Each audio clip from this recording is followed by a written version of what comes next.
KS Prasad గారు ముఖ్యంగా కల్తీ నెయ్యి కేసులో టీటీడీ మాజీ జీఎం సుబ్రహ్మణ్యం అరెస్ట్ చేశారు.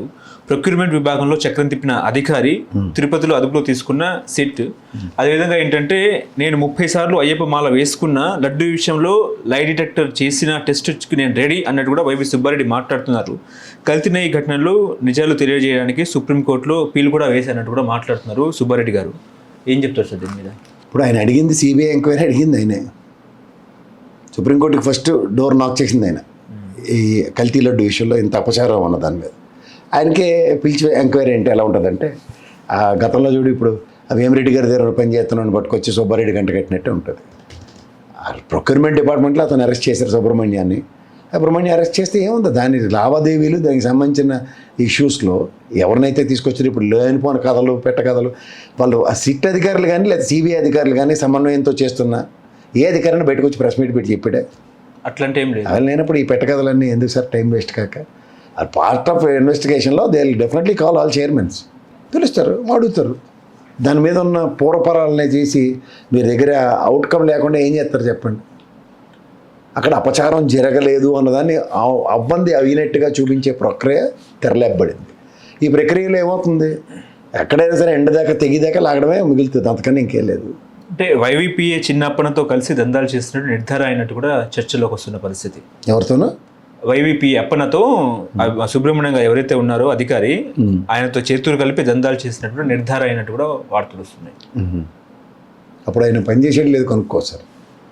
ఏ టెన్యూర్లో పనిచేసాడు వైవి సుబ్బారెడ్డి, తర్వాత రాజ్యసభ ఎంపీ అయ్యాడు, తర్వాత కరుణాకర్ రెడ్డి అయ్యాడు. కల్తీని ఇయర్ ఎప్పుడు ఈ అప్పన్న దగ్గర ఎప్పుడు పనిచేసాడు సుబ్బారెడ్డి దగ్గర, ఎప్పుడు వేమిరెడ్డి గారి దగ్గర జాయిన్ అయ్యాడు చదువుకోమని అది కూడా చెప్పారు. నా పిఏ కాదన్నట్టు కూడా ఆయన సుబ్బారెడ్డి గారు మాట్లాడుతున్నారు. మరి కానప్పుడు అవునని వీళ్ళు కథలు వెళ్తే దానికి మనం అవడం ఎంతకని చెప్తారు. నా దగ్గరే పనిచేసేది పిఏ ఆ టెన్యూర్లో ఈ లావాదేవీలకి నాకు సంబంధం ఉందో లేదో ఇలాంటి స్టేట్మెంట్ ఏమైనా సుబ్బారెడ్డి గారు ఇస్తే మనం ఏదైనా దాని మీద ఎలాబరేట్ చేయడం చెప్పొచ్చు. నాకు కూడా తెలియదు వాడికి సంబంధం లేదు నా దగ్గర పనిచేయలేదంటే ఈ తప్పెలగడ రాసిన ఛానల్ వాడు చెప్పిన దాన్ని మనం ఎలా ఎస్టాబ్లిష్ చేస్తాం. ఏంటి సార్ ఢిల్లీలో కర్ణాటక రాజకీయము అధిష్టానం చెంతకు సిద్ధు వర్సెస్ డీకే పంచాయతీ రాహుల్ సమక్షంలోనే చర్చలు నడుస్తూ ఉన్న క్రమంలో ఈ కర్ణాటకలో సీఎం మార్పు అన్నట్టు కూడా వార్తలు వస్తున్న క్రమంలో మీరు ఏం చెప్తారు సార్? ఎవరికి సీఎం ఇస్తే బాగుంటుంది? ఇప్పుడు వాళ్ళకి 2.5 years 10 years ఇద్దరు మధ్యలో ఈ మల్లికార్జున ఖర్గే కూడా దూరేడు. అవును నాకు కావాలని మూడు జుట్లు పంచాయతీ అయింది. అది పద్ధతికి అయితే డీకే శివ ఇప్పటికైనా ఇంకా మించిపోయింది ఏం లేదు. డీకే శివకుమారు, సచిన్ పైలట్ ఇలాంటి వాళ్ళందరినీ తెచ్చుకొని ఒక ఫ్రంట్ ఎండింగ్ వారియర్స్ కింద ఒక కోర్ టీమ్ ఒకటి రాహుల్ గాంధీ ఆధ్వర్యంలో ముందుకెళ్తే కాంగ్రెస్ ఏదైనా బయటికి పట్టకడుతుంది యంగ్ బ్లడ్తో. ఆ ముసలోళ్ళతో ఏం కాదు, టైం వేస్ట్. అది మాట మీద నిలబడాలి అన్నట్టు డీకే మాట్లాడుతున్నారు. ఎవరైనా అదే మాట్లాడతారు. డీకే శివకుమార్ వల్లనే కర్ణాటక ఎలక్షన్ కాంగ్రెస్ గెలిచింది. చాలా కష్టపడ్డాడు ఆయన ఎలక్షన్కి. ఈ డిజర్వ్స్ ఇట్. ఇన్ఫ్యాక్ట్ ప్రతిసారి ఆయన కాంప్రమైజ్ అవుతూనే వచ్చాడు. సదర్న్ స్టేట్స్లో is a trouble shooter for entire. ఇవాళ ఆయన ఒకటే కాదు కదా, తెలంగాణలో కూడా గెలిపించుకున్నాడు కదా ఆయన. You don't forget his contributions. So అలాంటివి జరుగుతున్నప్పుడు అలాంటి వాళ్ళకి సముచిస్తాను. They deserve it. In fact Congress ఇప్పుడు కూడా ఆలోచించుకుంటే వాళ్ళ గ్యాలెట్ గడికి చేసిన పనే కనుక ఇక్కడ చేస్తే మాత్రం పూర్తిగా cheap rate తుడుచుకోవడం, Aam Aadmi party cheap రేట్కి తెచ్చుకొని పూర్తిగా తుడిచి ఆ మూల పెట్టుకోవడం బెటర్. ఇప్పటికే బీజేపీ బాగా వేసినది అన్నట్టు చర్చలు వస్తున్నాయి డీకే శివకుమార్ మీద. డీకే శివకుమార్ని BJP is a true loyalist to Congress. కొంతమంది కాంగ్రెస్లో నెక్కచ్చిగా నిస్వార్థంగా పనిచేసే వాళ్ళు డీకే శివకుమార్ అగ్రగణ్యుడు. అందులో రాహుల్ గాంధీ, సోనియా గాంధీ మాట ఇప్పుడు కాదండి. ఆయన ఇంకా ఆయనకి సముచిస్తానం ఇవ్వకుండా ఇంకా ఇటు అటు గేమ్ చేస్తే మాత్రం చాలా కష్టం.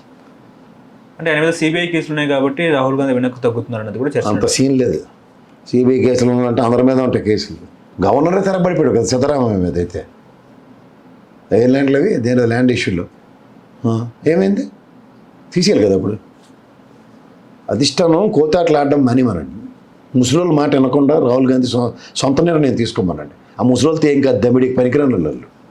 ఎక్స్పైరీ ప్రోడక్ట్స్ అన్నీ కొన్ని ఉంటాయి, అట్లా తీసి అవతల ఇచ్చేయాలి. అవి పట్టుకుని ఆ వరద జంబుకాలను పట్టుకుని కాంగ్రెస్ డెసిషన్ మేకింగ్ ఉంటే మాత్రం తీవ్రత. ఉపరాష్ట్రపతి కొన్ని వ్యాఖ్యలు ఆయన కొన్ని కామెంట్ చేశారు. ఫ్రీ బస్ మహిళలు అడిగారు, అప్పులు తెచ్చి ఉచితాలు ఇవ్వడం సరికాదు, 2 తెలుగు రాష్ట్రాలకు ఆయన సూచించడం జరిగింది. ఉపరాష్ట్రపతి వెంకయ్యనాయుడు గారు. ఎవరు వెంకయ్యనాయుడు? ఇంకేంటి ఉపరాష్ట్రపతి? మాజీ ఉపరాష్ట్రపతి. అదే నీకు ఎప్పుడైనా బీజేపీ వాడు ఈజ్ మల్టీ మిలియనర్స్ పార్టీ అంటారు దాన్ని. బిలో పవర్టీలో వాడు ఎవడైనా ఒక ప్రివిలేజ్ ఎంజాయ్ చేస్తే తట్టుకోలేని వాళ్ళు ఎవరంటే బీజేపీ వాళ్ళు.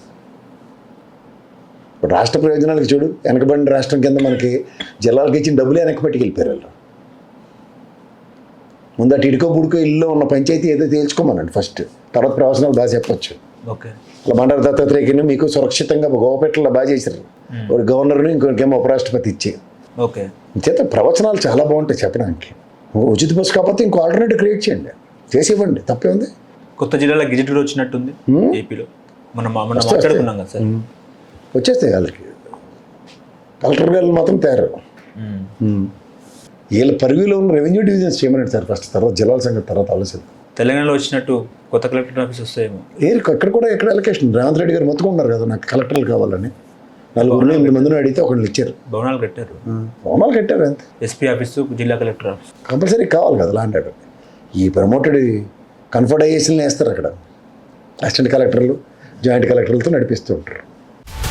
హలో, తెలుగు రాజ్యం ఛానల్ చూస్తున్నారా? సామాజిక రాజకీయ జీవన చిత్రణే తెలుగు రాజ్యం. అతిశయోక్తులు అసత్యాలు ఉండవు. రాజకీయ కోణం కాదు, ప్రజా కోణమే కొలబద్ద. తెలుగు రాజ్యం వీక్షణ మీ ఉత్తమ అభిరుచికి నిదర్శనం.